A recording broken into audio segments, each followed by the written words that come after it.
the doctor's right. There's nothing that he can do for you. But that doesn't mean there's nothing you can do. And I gave him the recipe, and within a week, his walking was increased a lot. Months later, after he had gone back to Alaska, I got an email with the subject, you saved my life. These kind of things are not uncommon. So for those of you with heart disease or family member with heart disease, the book, Real Cause, Real Cure, this information is on my website as well, so it's available free. That simple recipe plus magnesium orotate will turn it around dramatically. I'd like to welcome David, who is our host tonight. I would like a big round of applause for Mother Earth for putting all this on, and for David. Thank you. Hey, it's great to see you all out for our Healthy Living series. This is an ongoing program that we've actually been doing for about 5 years. Closer, Larry? We have taken a little change in our venue a little bit by actually offering national guests now, and this is something that's very unique for Parkersburg, and we're very happy to have Dr. Teitelbaum with us. A little bit of housekeeping before we get started, okay? I know you're anxious to hear him. You've been listening to him talk a little bit. I think you'll gain a lot of insight tonight. I wanted to talk first about there's water in the back. Help yourself. We always talk about good water, so there's water in the back for you to drink. Restrooms, if you've never been to the Blenner Hassett, does anybody have a problem with knowing where the restrooms are? They're in the basement. You got to go down the hall and around to the staircase, go down. You'll look like you don't have a place to go, and you'll find them. They are down there. And there's an elevator for those. And there is an elevator. That's daunting. If you don't want the stairs, so they are downstairs. Cell phones. If you have a cell phone, I'm going to ask you to silence it. You don't have to turn it off, just so it is on vibrate, so it doesn't ring while we're recording this program. We do record every one of our Healthy Living programs, just so you know. We will hopefully have some DVDs available at a future date. You will get a copy for sure. And I'd like to thank our tech people, Dave Clem and Larry Neely in the back, for doing that for us. Thank you so much. A big round of applause there. Yeah. I just came back from the Expo East show in Baltimore, Maryland last week, and I was a very busy boy. I actually lined up 4 more Healthy Living series programs with national guest speakers for 2012. So we will be having 4 more series just like this at the Blenner Hassett with some pretty big name people, just like Dr. Teitelbaum, who will be bringing health information to you. So I hope you'll come back for those. This is a program that we feel very committed to because we want the Mid-Ohio Valley to be healthier, and there's a lot of things that we can do about that. I don't know if you guys are familiar with Highway to Health. Dr. Bonnie and myself, Healthy Dave, host a program called Highway to Health every Wednesday on WVNT AM 1230. Dr. Teitelbaum was our guest last week. We have had numerous guests from all over the country come and join us, and we talk about health issues. We talk about politics. We talk about food. We talk about whatever you want to talk about. So it's a lot of fun. You can tune in, and if you can't tune in live, we will be live streaming hopefully this year.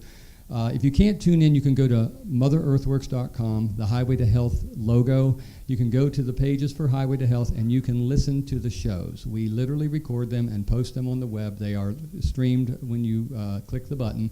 You don't have to download anything. You don't have to wait for anything. It'll play right through your computer. So it doesn't matter if you miss the program. You can still get the information. So we do that. We love doing that.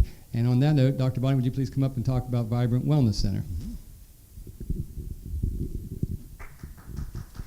Thank you. Hey, everybody. Yeah, okay. I'll get this up close and we can get out of the spotlight, though. We are very excited about taking some moves with the practice.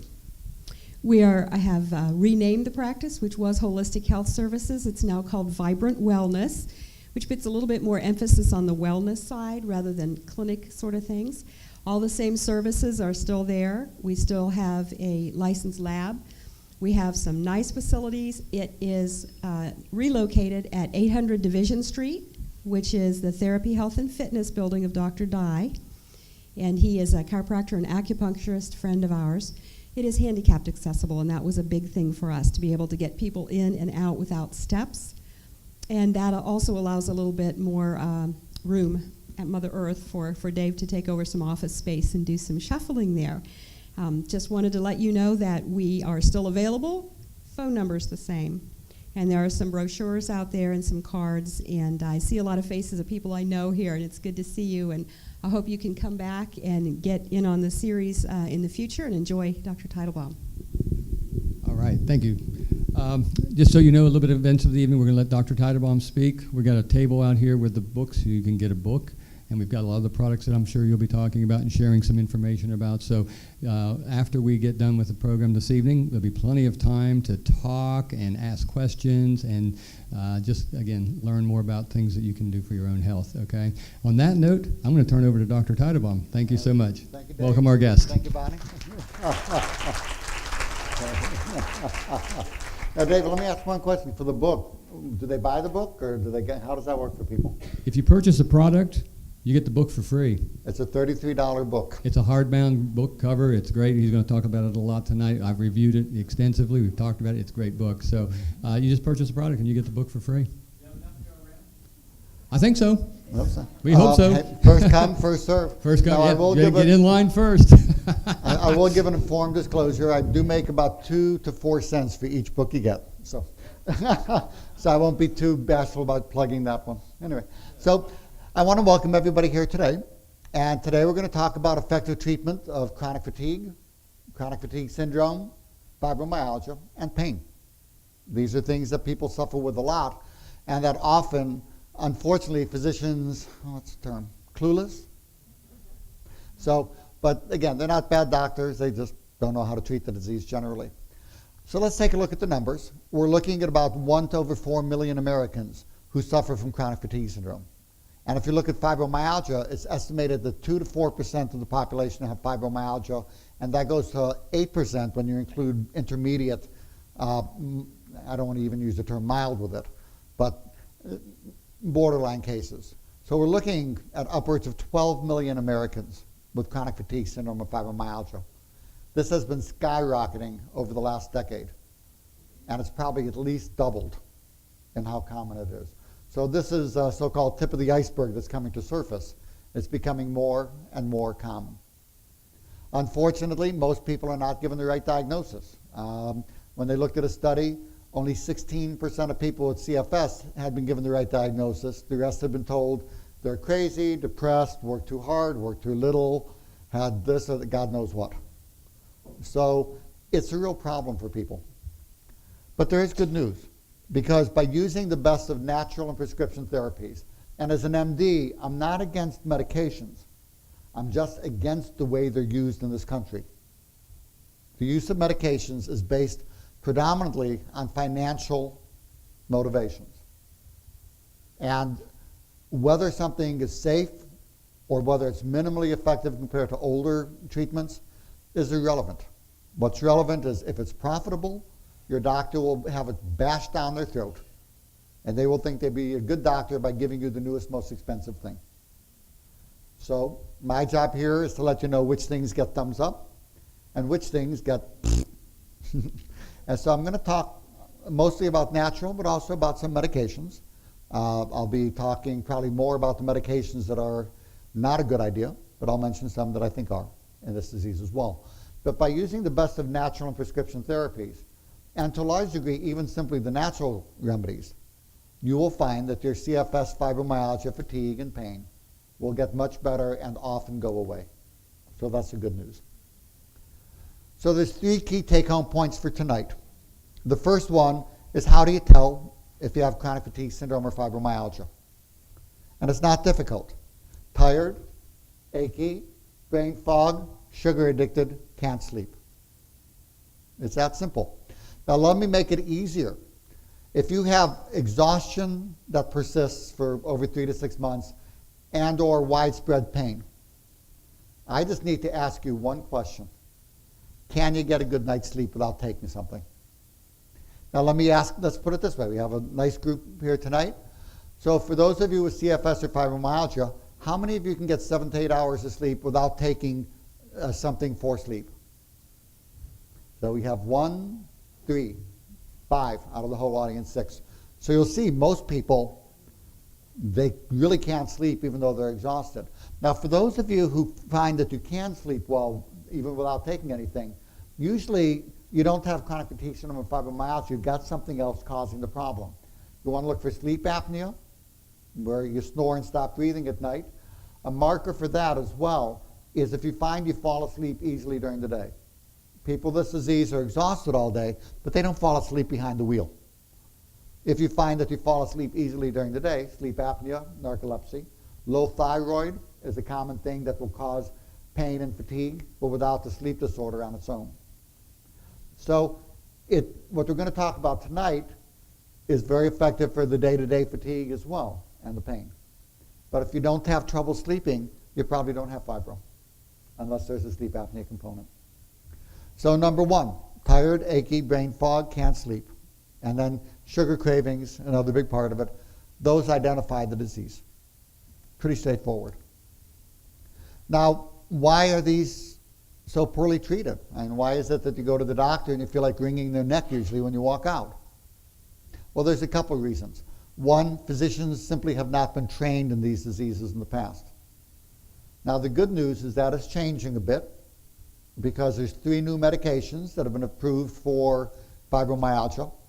And what makes that wonderful is not that the medications are there. I think it's a little useful, but way, way down on the list of things that help.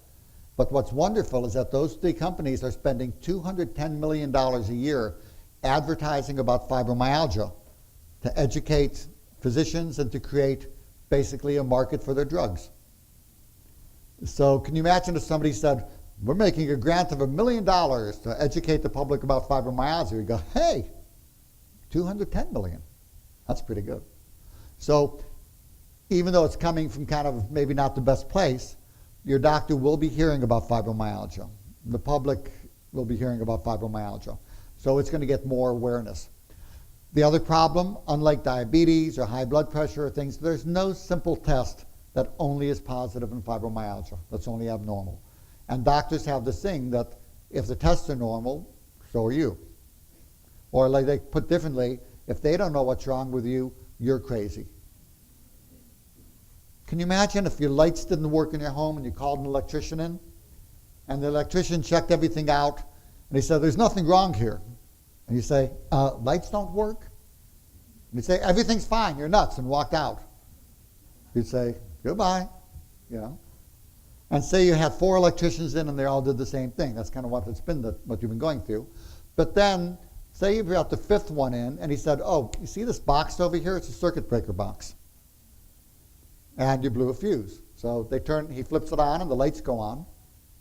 And suddenly, oh, okay. And that's what's going on in this disease. We'll talk about that in a moment, where people have blown a fuse. But since there's no test, the doctors don't know. Also, you can't treat this disease in a 5-minute average doctor visit. You can't do heart bypass surgery in 5 minutes, and you can't treat fibro in 5 minutes. And that's all your doctor is going to be paid for by the insurance company.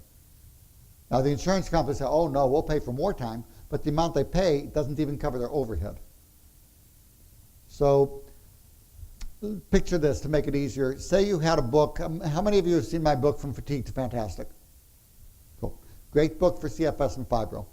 So say you needed heart bypass surgery and you walked into the doctor's office and he said, here's a book From Bypass to Fantastic and a scalpel. Or say you came to me and you said that. I would say, I don't do that. And if you go to your doctor about fibromyalgia, they don't do that. They're not bad doctors, even much as you want to kill them. They're just not trained in it. But on the other hand, if they say, I don't know what's wrong with you, if they say, I don't know what's wrong with you, I'm sorry, that's a good doctor. If they say, I don't know what's wrong with you, so you're crazy, that's abusive and not acceptable. Very simply put. So, bottom line, it's hard to find a good doctor. But we'll teach you today what you need to do to get well. You can do much of this on your own. Now take home point number 2. We talked about how do you recognize it. Can't sleep even though you're exhausted and widespread pain. Number 2, key point is what is going on in this disease. And basically, chronic fatigue syndrome and fibromyalgia represent an energy crisis where you've blown a fuse. You're basically spending more energy than you're able to make, and it's just like in your home where you blow a circuit breaker. People say, ask, Well, what causes fibromyalgia? Anything that makes you spend more energy than you're able to make. It's that easy. So point 2 is like blowing a fuse. Point 3 is how do you treat this? And that's what the focus of tonight's talk is going to be. I just want to go through a study we had published, so give you some of the scientific background behind the treatments we'll talk about. This study was effective treatment for chronic fatigue syndrome and fibromyalgia. This was a randomized, double-blind, placebo-controlled study. It was put together with the help of people at the NIH, run by an NIH statistician. And in the study, 91% of patients improved, with an average 90% increase in quality of life. Pretty good odds. So we had 32 people in each group. Half the people got all active treatments, and the other half got all placebo, and nobody knew who was getting the real stuff or the blank pills until they finished the study. And what we found is in the active group, out of the 32 that finished, 16 rated themselves as much better, and another 13 rated themselves better, although not cured. So 29 out of 32. Pretty good. Anybody here work with statistics, p-values, stuff like that? The p-values for all 4 outcome measures were less than 0.0001 versus placebo. So very strong outcomes for all the 4 outcome measures in the study. We had a well-being index where people, 0 was dead, 500 was superwoman or superman, basically, that looked at pain, fatigue, sleep, mental function, overall well-being. And we saw an average 75% increase the quality of life at an average of 99 days. Pretty good. Placebo group, minimal change. There is a disability index called the FIC, which is a validated scale. Been validated in many languages, actually. And you see the disability index plummets without much change in placebo.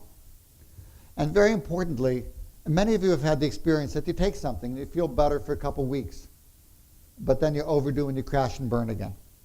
Because you get one part of the system doing better, but the other part then gets stressed and crash, you go downhill again. What we're going to talk about today is how to bring up all of the systems in your body.